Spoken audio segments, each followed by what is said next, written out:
गुरुदेव बीज मंत्र क्या होता है? बोले राजन, एक आम की गुठली बुलाओ तो मैं समझाऊंगा कि बीज मंत्र क्या होता है। अब चैत्र का महीना था, इसलिए आम की गुठली आसानी से मिल गई। एक आम की गुठली लाई गई, धोकर गुरुदेव को दी गई। गुरुदेव ने उसे अलटकर पलटकर देखा और फिर दशरथ जी को कहा, इसमें देखो कुछ दिखता है तुमको भीतर? दशरथ जी ने देखा, बोले नहीं दिखता। बोले कौशल्या जी को दो। कौशल्या जी ने देखा, बोले गुरुदेव कुछ नहीं दिख रहा। सुमित्रा जी को दो, उन्होंने देखा। कैकेयी को दो, नहीं दिखा तीनों को। बोले हमें दे दो। और फिर से वशिष्ठ जी ने पलट कर देखा और कहा मुझे भी कुछ नहीं दिख रहा इसमें। तो महारानी कैकेयी ने कहा फिर आपको भी नहीं दिख रहा तो हमें क्यों दिख रही?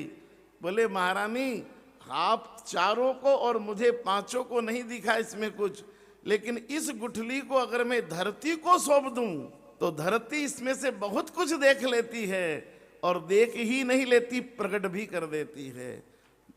बोले क्या? बोले इसी गुठली में से धरती पूरे आम का पेड़ देख लेती है और आम का पेड़ समय आने पर निकाल भी देती है। पूरा आम का पेड़ निकला काय में से? गुठली में से निकला ना, पत्थर की गिट्टी में से तो नहीं निकला। आम का पूरा पेड़ एक आम की गुठली में अंदर होता, लेकिन हमको दिखाई नहीं देता। धरती देख भी लेती है और उसे अंकुरित करके प्रकट भी कर देती है। इसलिए किसी व्यक्ति में क्या है ये साधारण आदमी नहीं देख पाएगा, कोई महापुरुष पता नहीं किसमें कितनी संभावनाएं देख लेता है। इसलिए किसी महापुरुष के चरणों में अपनी संतानों को डालना, उनकी दिव्य दृष्टि ढूंढ लेगी कि इसके जीवन में क्या गहराइयां हैं, ये किस काम का है। आम की गुठली में हमें नहीं दिखता, लेकिन धरती उसमें पूरा आम का पेड़ देख लेती है। वट वृक्ष का बीज इतना छोटा सा होता है, इतना छोटा सा, ज्वार के दाने के बराबर, उसमें पूरा बड़का पेड़ होता है। पीपल का बीज उससे भी छोटा होता है, लेकिन पूरे पीपल का पेड़ उसमें होता है। उसी में से पूरा वटवृक्ष निकलता है, उसी में से आम निकलता, आम की गुठली में से तना निकलेगा, जड़ें निकलेगी, शाखा निकलेगी, पत्ते निकलेंगे और फिर आम के फल लगेंगे। उस फल में फिर गुठली लगेगी और गुठली में फिर आम हो जाएगा। इसी तरह कहा भगवान का नाम बीज मंत्र है। बोले क्यों?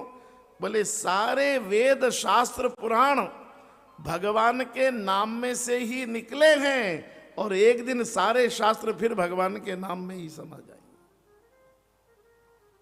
ये सारे सदग्रंथ जितने निकले हैं, 4 वेद, 6 शास्त्र, 18 पुराण, शताधिक उपनिषद, अरण्यक, शतपथ ग्रंथ, ब्राह्मण ग्रंथ, स्मृति ग्रंथ, आप्त ग्रंथ, सब इसी में से निकले हैं और एक दिन इसी में समा जाएंगे।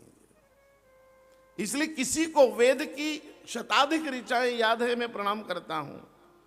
किसी को पुराण के सहस्रों मंत्र याद है, मैं उसे प्रणाम करता हूं। किसी को उपनिषद के सूक्त याद है, मैं उसकी वंदना करता हूं। पर किसी को एक भी श्लोक याद ना हो तो चिंता मत करना। जिसको भगवान का नाम याद है, समझना उसे चारों वेद याद है। भगवान का नाम चारों वेद है, मैं नहीं कहता, बाबा तुलसी ने लिखा। एक दिन बाबा तुलसी जा रहे थे अयोध्या से काशी, माथे पर पोटली रखी थी। बादशाह के सिपाहियों ने रोका, ए बाबा रुको, कहां जाते हो? रुक गए गोस्वामी जी। बोले क्या? बोले सिर पे क्या रखा है? बोले पोटली। पोटली में क्या है? बोले रामायण। रामायण में क्या है? तब तुलसी ने कहा मेरे सिर पर पोटली, पोटली में रामायण, रामायण में है राम का नाम। पूछा राम का नाम क्या होता? तब तुलसी कहते हैं एहि मह रघुपति नाम उदारा, अति पावन पुराण श्रुति सारा। 4 वेद और 6 शास्त्र का निष्कर्ष भगवान का नाम है। अति पावन पुराण श्रुति सारा। इसलिए केवल भगवान के नाम का आश्रय ग्रहण करना, केवल भगवान के नाम का आश्रय करना। नाम की महिमा मैं आपको बताता हूं। गज और ग्राह लड़े जल भीतर, लड़त लड़त गजहारा, और तिल भर सूंड रही जल माही। जब वो ग्राह भागवत की कथा में हाथी का पैर पकड़कर खींच रहा था, हाथी डूब रहा था, केवल तिल भर सूंड बची थी, तब बोलो उसने भागवत पढ़ी थी, गीता पढ़ी, रामायण पढ़ी, अश्वमेध यज्ञ किया? बोले नहीं, डूबते हुए हाथी ने केवल भगवान का नाम लिया था। नारायण, अरे नारायण भी नहीं कह पाया था, नारा ही कहा था, यण कहना बाकी था, तब तक तो भगवान का सुदर्शन चक्र दौड़ पड़ा था। यह है भगवान के नाम की महिमा।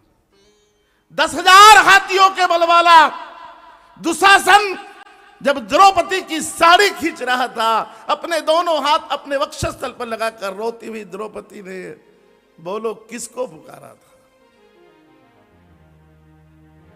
वहां उसने भागवत नहीं पढ़ी, द्रौपदी जी ने गीता नहीं पढ़ी, रामायण नहीं पढ़ी, कोई यज्ञ नहीं किया, केवल आंख में आंसू लाकर कहा था हे कृष्ण, और भगवान का नाम लेते ही उस साड़ी में माधव आकर बैठ गया था। यह है भगवान के नाम की महिमा। इसलिए श्रद्धा से भगवान के नाम का में श्रद्धा रखना, यही भारतीय संस्कृति है। गहरी श्रद्धा भगवान के नाम में रखना